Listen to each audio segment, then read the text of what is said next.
سلام، امیدوارم که عالی باشین. قول داده بودم براتون با اینا بنویسم.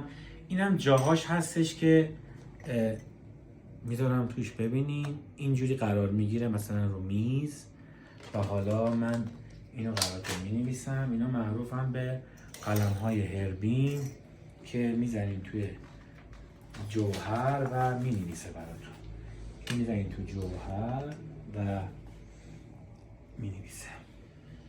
ببینید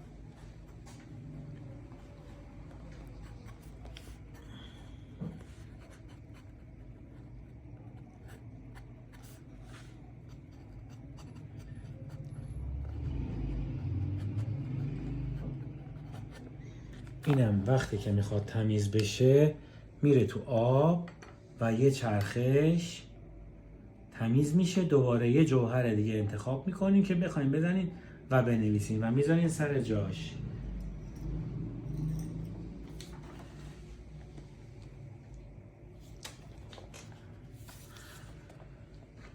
ممنونم، حمایت کنید. متشکرم. ایام بکام.